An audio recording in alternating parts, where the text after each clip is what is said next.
Hai, Assalamualaikum semua. Hari ni saya nak share resepi kuih Apam Puteri Ayu jagung.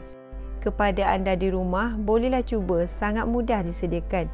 Resepi ni akan menghasilkan tekstur apam yang lembut dan rasanya sangat sedap bila dimakan bersama kelapa parut. Jom tengok cara penyediaan yang akan saya berikan. Mula-mula, sediakan kelapa parut dan masukkan sedikit garam. Masukkan juga tepung ubi. Gaul ke semua bahan ni hingga sebati. Bila dah sebati, bolehlah kita sediakan acuan. Acuan ni kita akan sapukan dengan sedikit minyak. Tujuannya untuk mengelakkan kuih apam melekat dan apam ni mudah dikeluarkan nanti.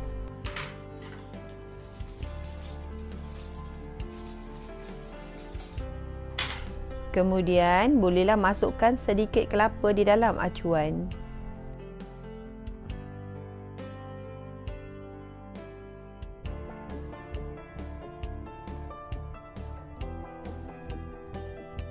Tekan-tekan kelapa ni hingga padat di dalam acuan.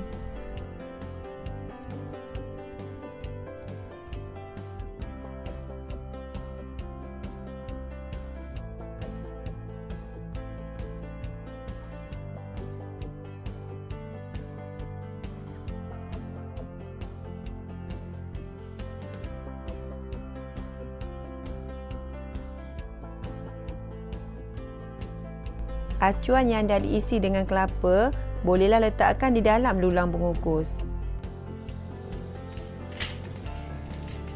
Dan kita akan kukus kelapa ni selama 5 minit. Kelapa yang dah siap dikukus ni, bolehlah diketepikan dulu. Sediakan tepung gandum dan masukkan baking powder ke dalam tepung gandum.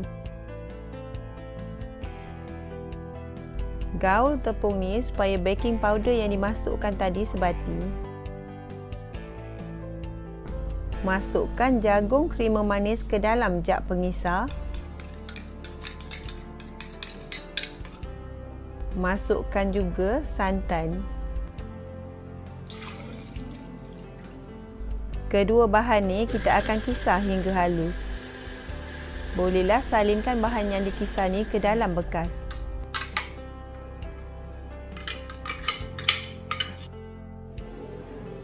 Pecahkan telur dan masukkan ke dalam bekas yang besar supaya mudah kita pukul telur ni nanti.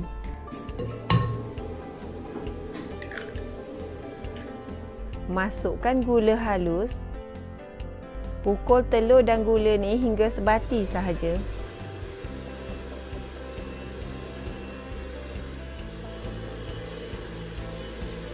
Bila telur dan gula dah sebati, barulah masukkan overload. Pukul lagi adunan telur ni hingga kembang gebu dan warnanya bertukar menjadi keputihan. Okey, tips untuk mendapatkan kuih apam yang kembang, gebu dan lembut walaupun dah sejuk. Caranya sangat mudah. Pukul adunan telur ni hingga kembang bertanduk atau pukul adunan ni hingga pekat kental seperti ni. Kemudian, bolehlah masukkan santan. Masukkan esen vanila. Masukkan juga perasa jagung.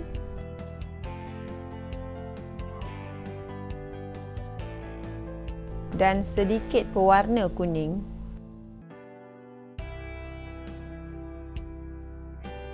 Kacau adunan ni sekejap saja supaya pewarna dan perasa yang dimasukkan tadi sebati.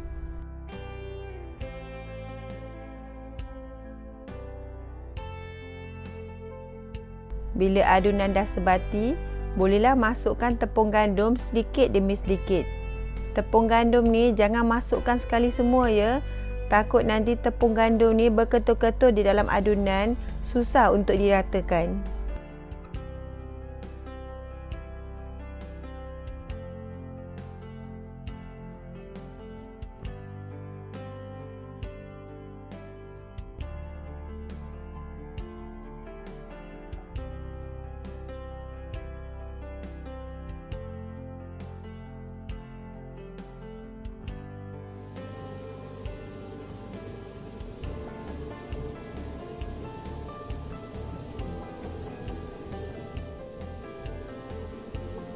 Bila tepung yang dimasukkan ke dalam adunan dah sebati, bolehlah kacau bahagian tepi menggunakan spatula. Kacau bahagian tepi hingga ke dasar supaya adunan ni sebati.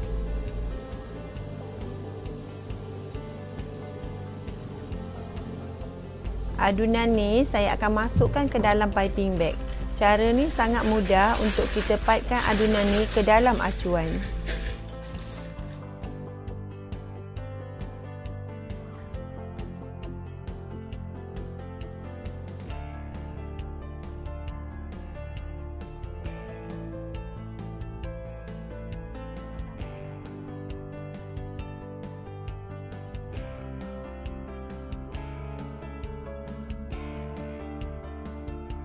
Adunan yang dah siap dimasukkan ke dalam piping bag, bolehlah gunting sedikit di bahagian hujung dan pipekan adunan ni hampir penuh acuan.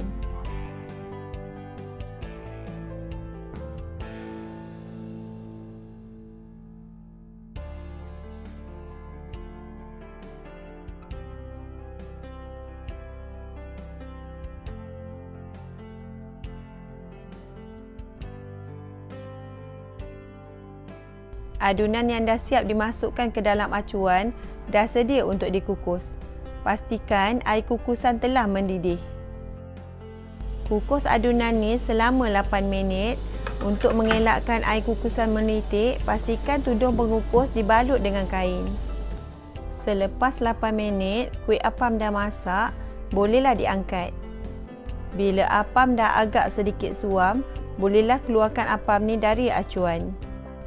Inilah hasilnya apam puteri ayu jagung. Teksturnya yang kembang, gebu dan lembut. Rasanya sangat sedap bila dimakan bersama kelapa parut. Resepi ni sangat sesuai dijadikan untuk perniagaan ataupun hidangan bersama keluarga. Kepada anda di rumah yang nak buat kuih apam, bolehlah cuba resepi ni. Hasilnya pasti menjadi pilihan keluarga. Okey, untuk perkongsian saya kali ni. Kalau anda suka dengan resepi ni, jangan lupa tekan like, subscribe, share dan komen. Dan nantikan video dan resepi terbaru dari saya di masa akan datang. Okey, bye. Hai, Assalamualaikum semua. Hari ni saya nak kongsikan resepi kuih talam pandan lembut, lemak manis rasanya. Kuih talam pandan ni rasanya seakan-akan tepung pelita. Tapi tepung pelita lebih lembut lagi teksturnya. Berbeza dengan kuih talam pandan ni yang boleh dipotong. Jom kita mula sediakan bahan-bahan. Mula-mula sediakan loyang. Saya gunakan loyang bersaizkan 8x8 inci. Kelilingnya saya lapikkan dengan plastik. Tujuannya supaya mudah untuk kita keluarkan kuih bila dah masak nanti. Sediakan 5 helai daun pandan dan 1 cawan air. Daun pandan ni kita akan gunting kasar.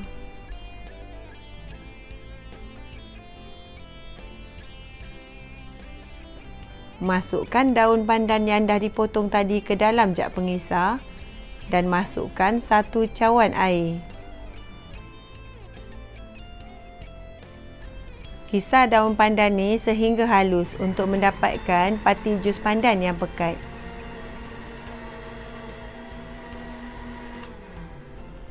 Jus pandan ni kita akan tapis dan ambil pati air jus pandannya sahaja.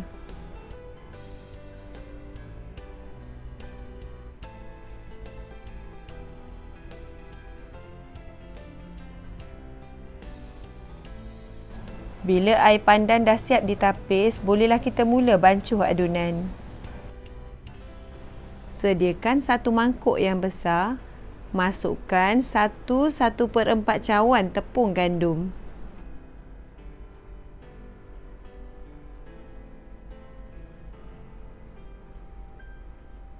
Masukkan 2 sudu besar tepung ubi.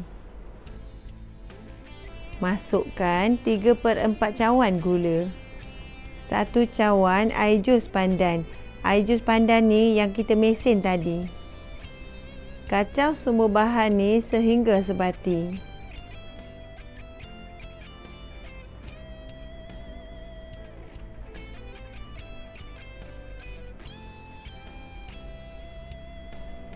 Bila dah sebati, bolehlah masukkan 1/1/4 cawan santan. Kacau lagi adunan ni sehingga sebati. Bila adunan dah halus dan sebati, bolehlah masukkan sedikit pewarna hijau untuk menaikkan lagi serinya. Pewarna hijau ni saya letakkan sedikit saja. Boleh agak-agak ya. Jangan letakkan terlalu banyak, takut nanti adunan ni terlalu pekat warna hijau tu. Kacau lagi adunan ni supaya pewarna hijau yang dimasukkan tadi sebati. Kemudian adunan ni hendaklah ditapis supaya tekstur kuih akan halus dan licin bila masak nanti.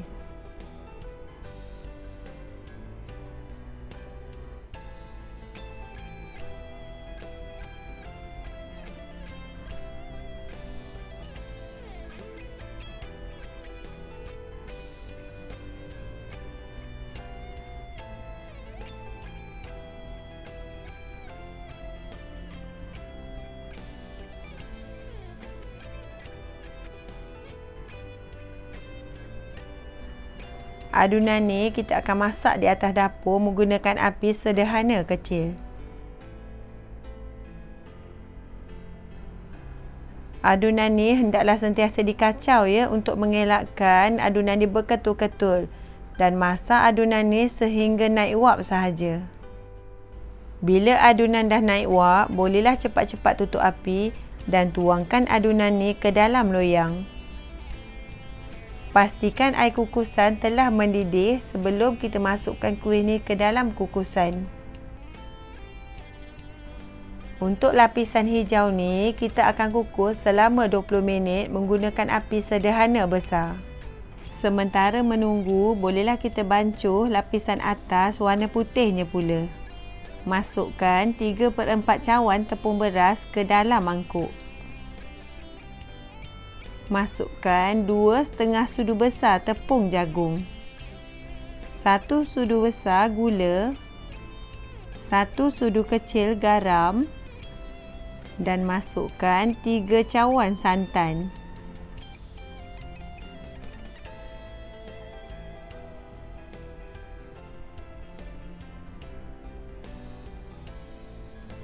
Kacau semua bahan ni sehingga sebati. Bila dah halus dan sebati, bolehlah ditapiskan adunan ni. Tapis adunan ni untuk mendapatkan kuih yang halus dan licin bila masak nanti.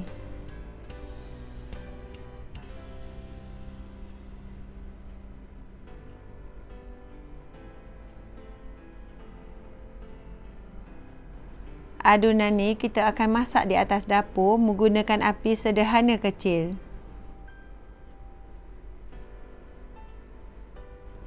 Adunan ni hendaklah sentiasa dikacau untuk mengelakkan adunan ni berketul-ketul dan masak adunan ni sehingga naik wap. Bila adunan dah naik wap, bolehlah cepat-cepat tutupkan api. Sementara tu, bolehlah kita tengok adunan hijau yang dah masak selama 20 minit. Permukaan adunan hijau ni kita akan cakar menggunakan garpu supaya lapisan hijau dan putih akan melekat bila dah masak nanti.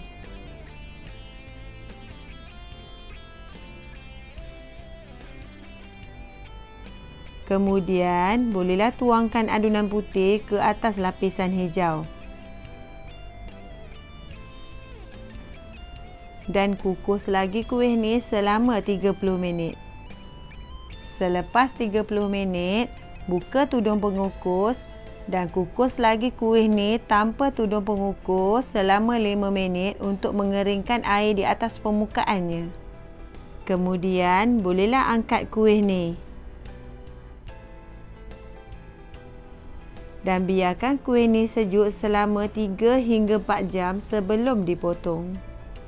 Setelah 4 jam, kuih ni dah sejuk. Bolehlah kita keluarkan kuih ni dari loyang.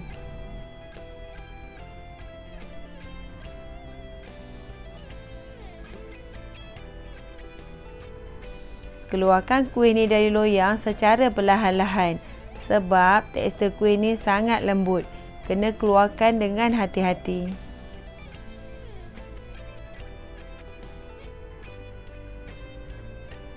Untuk loyang saiz 8x8 inci ni, saya dapat 25 biji kuih talam pandan. Bolehlah potong kuih talam pandan ni ikut saiz yang anda suka. Kuih talam pandan ni rasanya seakan-akan tepung pelita. Tapi tepung pelita teksturnya lebih lembut sedikit dan tak boleh dipotong. Kalau makan, kena pakai sudu. Berbeza dengan talam pandan yang kita boleh potong. Pada anda di luar sana, bolehlah cuba resepi ni. Sangat mudah disediakan. Rasanya sangat sedap. Teksturnya yang lembut, lemak manis rasanya. Sangat sesuai dihidangkan untuk juadah berbuka puasa yang akan tiba. Okey, untuk perkongsian kali ni, kalau anda suka dengan resepi ni, jangan lupa tekan like, subscribe dan share untuk perkongsian resepi di masa akan datang. Okey, bye.